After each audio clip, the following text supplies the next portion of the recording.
Hello, this is an update on the protea garden. I finished installing everything about 4 days ago. Drip system, the bark, all the plants. Ended up using fir bark as my mulch. I like the nice brown color of the fir, and I used pine needles around the base of each plant. I ended up putting cardboard on the wall, as you can see, because that wall gets very hot in the summer, and I wanted to protect the plants while they're trying to form their roots.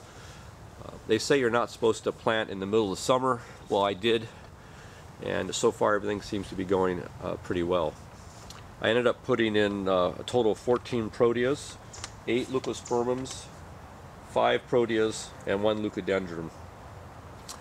In terms of the temperature here in Sacramento, the average high in the summer is about 92, and we get days up to 106 occasionally, and the average high in the winter is about 54, and we get maybe 4 or 5 days of freezing weather in the winter.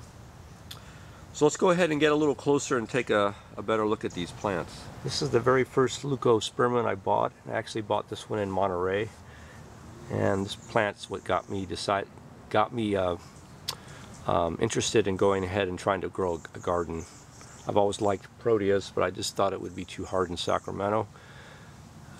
But going to Carmel, Monterey, seeing all the plants, I decided to give it a try. Stopped at the one nursery and picked up this plant. And I'm going to say this plant has probably grown a good, probably 2 inches, maybe 3 since I bought it. If you look at the tips, you can see they're lighter colored, and that's the new growth. And what's interesting about this plant is I got the plant back home, and I decided to plant it near the front of my yard, and I thought I would just plant this one plant. And then after I started reading more, I realized I planted it in an area that didn't have enough light. And then I thought more about it, and I thought, what the heck, I'll convert this area to a protea garden in my back, which meant ripping out a lot of plants. But so I decided to dig this plant back out of where I just planted it in the front part of the yard. And when I pulled it out of the ground, half of the dirt fell out of its roots. So it was in a 9-inch deep pot. Well, when I pulled it out, I only had about 5 inches of roots left. So I put it back in its container that I'd bought it in, watered it every day, and then a couple weeks later I put it in the ground here, and I can't believe it's actually thriving.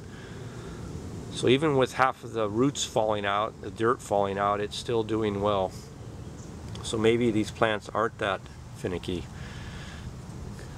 Let's go ahead and take a look at a few of the other plants here. I'm going to go ahead and move the camera here a little bit.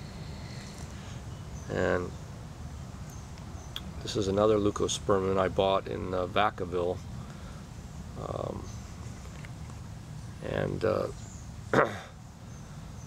It's lost some branches. It's a little bit older plant. I don't know how it's going to do, but it's also growing. And there's a king protea that I bought.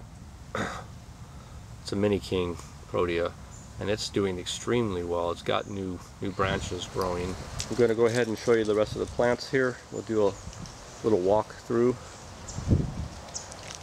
All these plants are in holes that are approximately 30 by 30 inches and about 24 inches deep.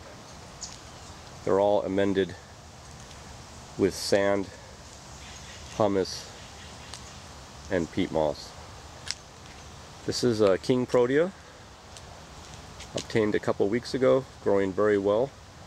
So I have a king and a mini. The leucospermums are all in the front here, and in the back are the protea species. That's a protea brenda there. There's a protea silva and a protea pink ice, which is fairly common. This is a leucadendron discolor.